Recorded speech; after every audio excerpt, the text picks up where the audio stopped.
अपने थ्रू लगाया और उधर हाजियों को भेज दिया उसने उम्रे पे जब वो गए वो हाजी उधर, पहले तो एयरपोर्ट पे उनको तंग किया गया। इन शॉर्ट ये उस एजेंट का एक ताल्लुक़ था एयरपोर्ट पे, उसके थ्रू तो वो तो चले गए, लेकिन वो ताल्लुक़ जस्ट एयरपोर्ट तक था FIA के थ्रू। उसके बाद जब वो रिसेप्शन पे गए होटल पे, वहाँ पे उनकी ना कोई बुकिंग थी ना कोई थी, वो फैमिली के साथ थे, 9-10 बंदे थे, वो थे पठान थे, वो भी आपको तो पता है फिर पठान।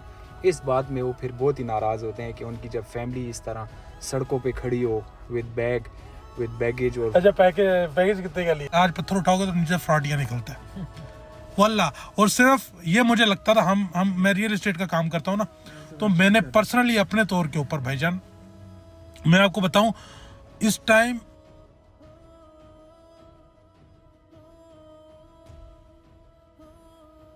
भाईजान डीमैक आइसलैंड दुबई का प्रोजेक्ट जी 10 घंटे में बिक गया $2.5 बिलियन विद इन 10 आवर जो है वो प्रोजेक्ट जो है वो बिक गया।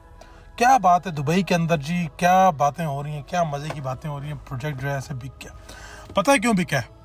बहुत सारे हमारे प्रॉपर्टी डीलर भाई भी बातें कर रहे हैं जी डीमैक बिक गया। पता है क्यों बिका है भाईजान? सिर्फ इसलिए बिका है कि लोग वहाँ पे ट्रस्ट करते हैं। लोगों को वहाँ पे उन्होंने पैसे दिए हैं तो उन्हें पता है कि वहाँ की गवर्नमेंट, अगर उनके पैसे कोई खा के भागते तो उनकी गवर्नमेंट जो है उनको सपोर्ट करेगी, उनके पैसा जो है वो सेफ हैंड में गया है, सही जगह गया है। और पाकिस्तान के अंदर भाईजान आप पत्थर उठाओगे ना, कि एक टाइम पे कहा जाता था पत्थर उठाओगे तो नीचे से एमपीए निकलेगा, आज पत्थर उठाओगे तो नीचे फ्रॉडिया निकलता है वल्ला। और सिर्फ ये मुझे लगता था, मैं रियल एस्टेट का काम करता हूँ ना, तो मैंने पर्सनली अपने तौर के ऊपर भाईजान मैं आपको बताऊं, इस टाइम हमें लोगों ने जो है डॉज किया हुआ है। और हमने लोगों को, अगर हमने किसी की इन्वेस्टमेंट कराई थी किसी ऐसी जगह के ऊपर जहाँ पे आगे से फ्रॉड हो गया, तो हमने लोगों को पल्ले से जेब से पैसे दिए हैं, जस्ट बिकॉज के मुझे ये बात समझ ही नहीं आती कि भाई आपने अगर किसी से कोई कमिटमेंट कर दी तो वो आप कैसे पूरी ना करो। लाइक एक वो अजीब से अल्लाह पाक ने थोड़ा सा करम भी किया है, बचाया हुआ भी इन चीज़ों से। दूसरा, अंदर से ये बात समझ ही नहीं आती कि हम किसी को कैसे डॉज कर सकते हैं।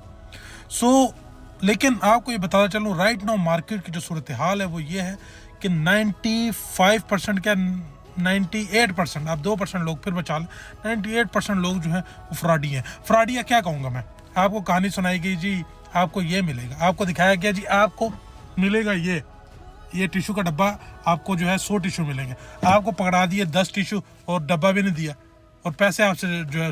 तो इस तरह का फ्रॉड जो है पाकिस्तान में होता है, स्पेशली रियल एस्टेट के अंदर। और इसके साथ साथ हम जिस फील्ड में, मेरे को दूध लेने जाना है, मेरे को ये शक होता है यार ये असली है, इसके अंदर पानी तो नहीं मिला हुआ। मेरे को जो है वो कपड़े लेने जाना है, यानी कि आप जिस काम में देखें आपको वहाँ पाकिस्तान के अंदर 2 नंबरी मिलती है। आपको अपनी समझ से जो है वो चेक एंड बैलेंस खुद ही देखना है क्या करना है। तो अभी मेरे साथ भाई हैं, द पर्सन जिनके ऊपर मैं, यानी कि इस्लामाबाद के अंदर जब से मैं आया हूँ, तो ये भाई पेशावर से हैं, लेकिन जब से इस्लामाबाद आए हूँ उस वक़्त से अगर कुछ सही लोग जो हैं मुझे मिले हैं तो उसमें एक साद भाई भी है। साद भाई अस्सलाम वालेकुम। वालेकुम सलाम, कैसे हैं आप? ठीक ठाक। साद भाई क्या करते हो यार, आप धंधा क्या करते हो आजकल मार्केट के अंदर, क्या काम कर रहे हो? अभी ये बताओ कि यार तुम तंग किस बात से हो मार्केट के अंदर? मेरे को फ्रॉड कैसे होते हैं? देखो, फ्रॉड ऐसे होते हैं, फॉर एग्जांपल हमारा काम है सर्विसेज देना।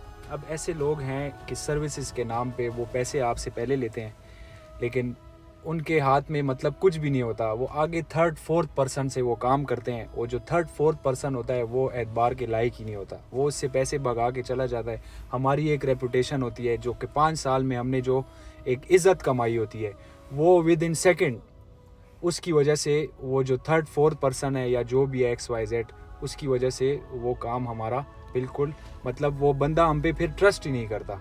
इसी तरह से स्कैम होते हैं, जैसे कि ट्रैवल एजेंसी की फील्ड में आपके लिए हमने टिकट बना लिया है। वो वाला सीन बताओ ना, वो वाला सीन के वो एक बंदे ने टिकट बना के दिया, पैसे पूरे पैकेज के लिए, वो सऊदीया गया तो वहाँ पे वो बाहर खड़ा। ऐसा हुआ कि हमसे एक बंदे ने डमी बनाई कि यार ये टिकट ज़रा बुक कर दो, होल्ड कर दो, और मैं आपको शाम तक बताता हूँ, और मुझे इसके प्रिंट भी चाहिए। अच्छा, मैंने कहा ठीक है ले लो। प्रिंट मुझसे ले लिए उसने, और इवन के उसने वीज़ा अपने थ्रू लगाया और उधर हाजियों को भेज दिया उसने उम्रे पे जब वो गए वो हाजी उधर, पहले तो एयरपोर्ट पे उनको तंग किया गया। इन शॉर्ट ये उस एजेंट का एक ताल्लुक था एयरपोर्ट पे, उसके थ्रू तो वो तो चले गए, लेकिन वो ताल्लुक जस्ट एयरपोर्ट तक था FIA के थ्रू।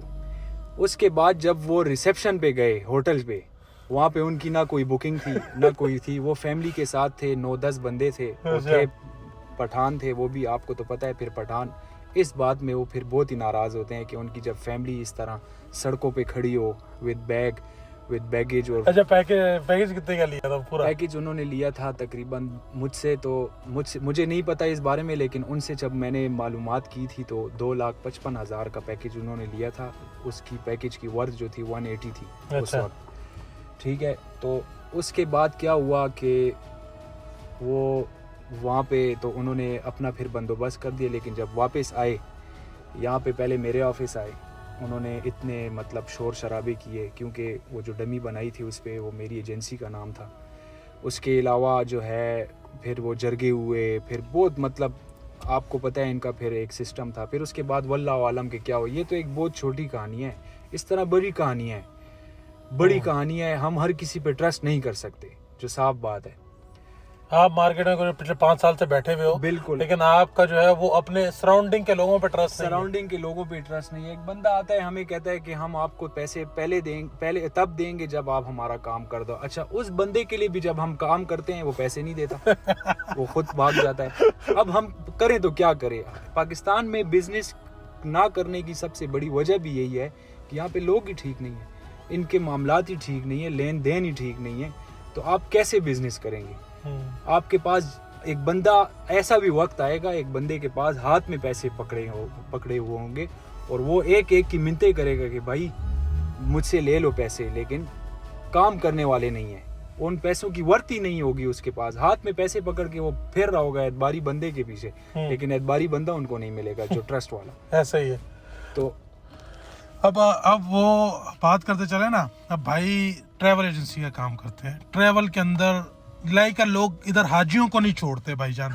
एक बंदा नए काम के लिए जा रहा है, उसको भी जो है वो जलील कर देते हैं पैसे पूरे लेकर। और रियल एस्टेट के अंदर तो ऐसे स्कैम भरे हुए, दिखाते हैं आपको जी आपको हम बड़ा बंगलो बना के देंगे, वो बंगलो तो क्या भाईजान, वो प्लॉट तक नहीं देते। तुम भाई ये जब तक चीजें चलती रहेंगी पाकिस्तान के अंदर, तो मेरे भाई आपको एक बार बता दूं कि डीमैक आइसलैंड क्या, इस तरह के वहाँ बिलियन जो है, इससे मल्टीप्लाई बाय 2 और बड़े प्रोजेक्ट्स आएंगे, वहाँ बिक जाएंगे, क्योंकि वहाँ पे लोगों को जो है एक सेंस ऑफ सिक्योरिटी और सेफ्टी है। पाकिस्तान में ये सेंस ऑफ सिक्योरिटी जो है वो नहीं है। इवन गवर्नमेंट से तो आप छोड़ो यार, इंडिविजुअल लेवल पे हम आपस में ट्रस्ट नहीं कर पाते भाई। यहाँ पे लाइक जो साथ खा रहा होता है, पी रहा होता है, वो इधर से जो है फ्रॉड कर रहा होता है। लाइक अब मैंने आपको वही मैं बताता चलूँ कि पाकिस्तान के अंदर जो है ना सबसे बड़ा मसला इस टाइम जो है वन ऑफ द बिगेस्ट, ये लोग मिस कमिटमेंट बहुत करते हैं। जो बात करते हैं वो सालों साल पूरी नहीं होती, टोपी ड्रामे ये वो फलाना, just headache, bullshit, seriously it's completely bullshit. तो ये चीज़ें जो है ना, ये जिसकी वजह से पाकिस्तान जो है वो ना यहाँ पे कोई इन्वेस्टमेंट करना चाहता है ना वो। मेरे को तो पर्सनल भाई ये रीज़न समझ आता है, क्योंकि रियल एस्टेट का बिजनेस है या ट्रैवल का बिजनेस है, कोई भी भाई ट्रैवल ज़रूरत है वो होगा, आपका रियल एस्टेट घर ज़रूरत है होगा, हर चीज़ इंसान की जो जो ज़रूरियात की चीज़ें वो सब जो है लोगों को चाहिए। मसला क्या है कि भाईजान ट्रस्ट नहीं है, पैसे लेते हैं और उसके बाद जो है वो चीज़ ही नहीं देते। आप मैं कितना यहाँ आप नाम लेने से अब हमें डर लगता है भाईजान, इसी पाकिस्तान में हम भी रहते हैं, लेकिन ओवरऑल जो है सारे का सारा जो है ये उससे भरा हुआ। तो सिर्फ इसी वजह से डीमैक आइसलैंड की जो बातें कर रहे हैं इसलिए बिका है, तो वो पाकिस्तान में इसलिए नहीं बिका, इसलिए वो नहीं हुआ क्योंकि जस्ट बिकॉज यहाँ पे ट्रस्ट नहीं कर सकते। आप लोगों ने लोगों को लूटा इतना है, लोगों ने यहाँ पे इतना लूटा है, लोगों को इतना धोखा फ्रॉड है, तो लोग कैसे ट्रस्ट करें। सो इसलिए अब आप देख रहे होंगे मेरी प्रोफाइल, मैं बहुत रिजर्व होता जा रहा हूँ प्रोजेक्ट्स के अंदर, जस्ट बिकॉज कि यार I just can't deal anything के लाइक कोई भी कमिटमेंट्स करें और उसके पीछे हम जो है वो ट्रस्ट करके लोगों को इन्वेस्टमेंट करा दें या उस प्रोजेक्ट को मार्केट कर दें और कल जो है वो डेवलपर इधर उधर हो जाते हैं, हम लाइक और इतने बड़ी मछलियाँ बन जाते हैं कि आप we can't even approach them. So इसलिए हम कोशिश करते हैं कि वही प्रोजेक्ट करें जिसके डेवलपर्स के साथ हमारे एक अच्छे जो है वो अंडरस्टैंडिंग और जिसकी प्रोडक्ट्स को जो है वो हम एक के इवन उसके अंदर एक मेच्योरिटी हो और वो उसकी के एक डेवलपर की जो है वो एटलीस्ट पॉकेट साइज भी और उसके इरादे ज़रा साफ हो। जब डेवलपर्स के इरादे ही साफ नहीं होंगे और वो कोई भी प्रोडक्ट लॉन्च करेगा और मार्केट के अंदर, वो कल एक बंदा कह रहा था भाईजान, मैंने कहा ये प्रोडक्ट कैसे बिकेगी, बोला भाई इस मार्केट में बेशुमार जो चेप हैं वो बैठे हुए हैं, लोग ख़रीद लेंगे। तो लोग जब ख़रीद लेते हैं फिर एट द एंड फंसते रहते हैं। भाईजान आपने अब जो इन्वेस्टमेंट या कुछ भी करना है तो रिलायबल लोगों को ढूंढ के इन्वेस्टमेंट करें। सो जी टाइम ख़त्म होने वाला है वीडियो का, 10 मिनट हो गए, बहुत ज़्यादा बातें कर ली। Thank you.